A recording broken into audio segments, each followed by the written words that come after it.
Bukas. Hinayaan ko lang bukas ang bahay ni nanay. Babalik tayo dito. Tayo maglilinis.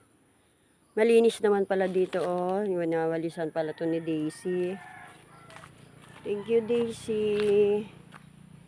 Kaso wala na ang rose ni nanay. Wala na ang gandang bulaklak. Kasi wala nang dilig. Pero yun ang ganda, oh.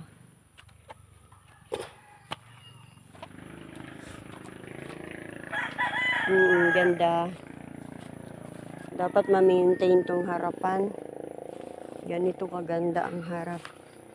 Huwag naman sanang gibain to. Ganda nito ipagawa ulit.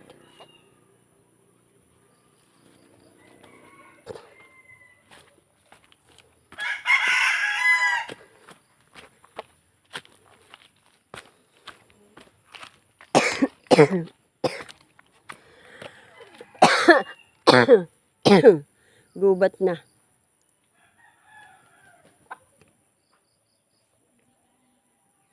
Yung dating bahay.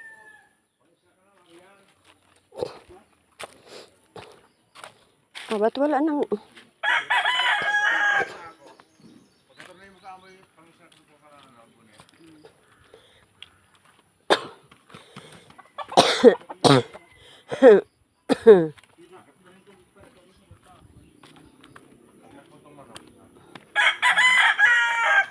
Aalis ka, Gian? Dalhin mo to yung pera para mabarehan at lagyan mo yan ng isang tangking gasolin.